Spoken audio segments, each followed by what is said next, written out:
tell us, more about who you are and what you do and how an American ended up in Denmark. Yeah, it's always an interesting story because I didn't come directly to Denmark. So it's been sort of Denmark via Sweden. I originally left the US maybe 12 years ago. Went to Sweden at the time with my partner. Figured I gotta do something in Sweden.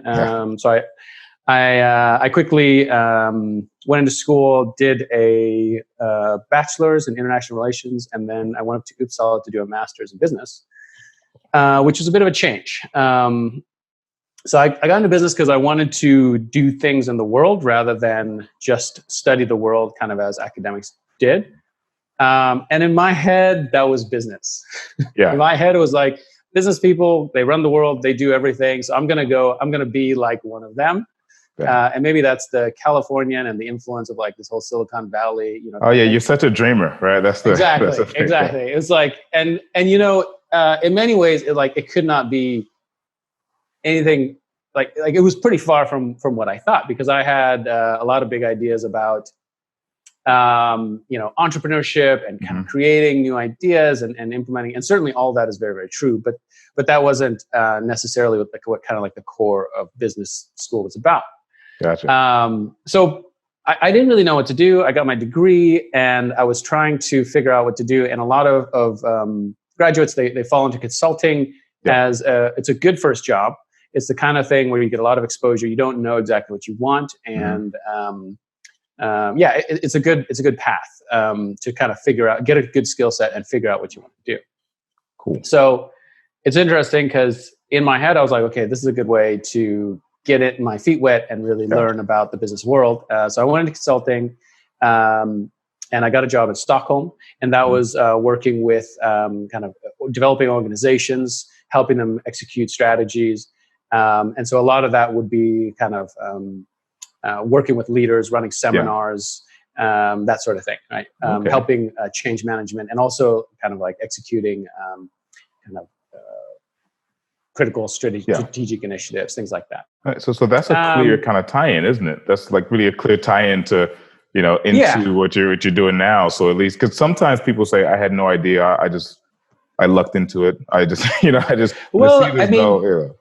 think it, in some ways I was also stumbling into it. So I was working a lot with leaders and managers who are trying to deal with different types of problems within their organizations, and helping them kind of enable themselves, right?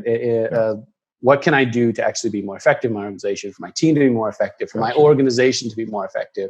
What are the types of things that we can do?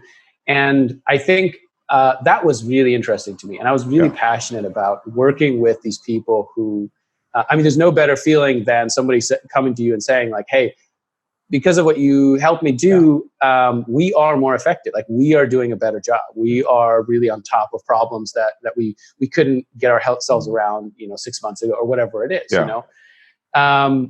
So I did that about 4 years, and the problems were really great. But I was always leaving, It's one of those things that consultancy is project based. And then just through happenstance and through kind of a variety of things, my partner found work in Copenhagen. We didn't have an office in Copenhagen. So I became a contractor. I came down to Copenhagen.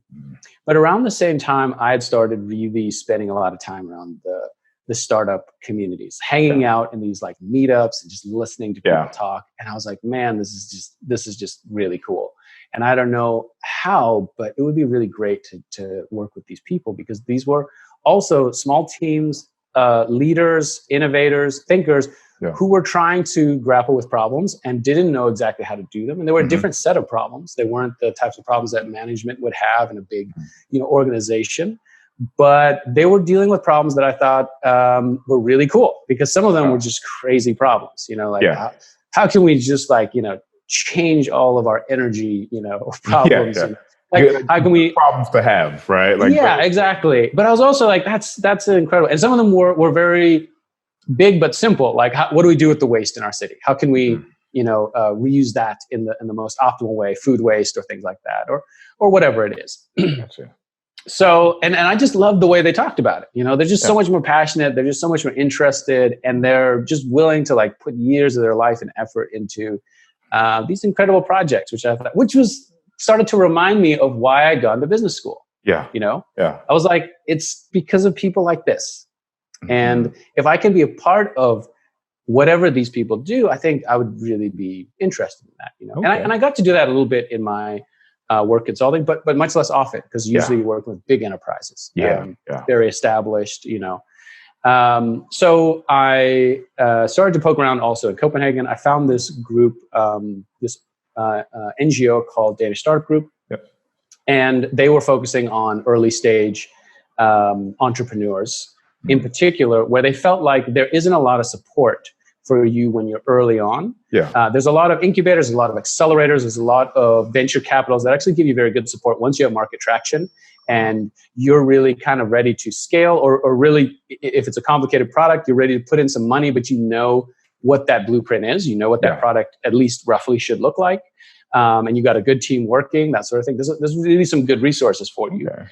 But when you're very early on and you have an idea, or maybe you've started to put that idea out there, and you've got no clue, like, what is the next thing that I do?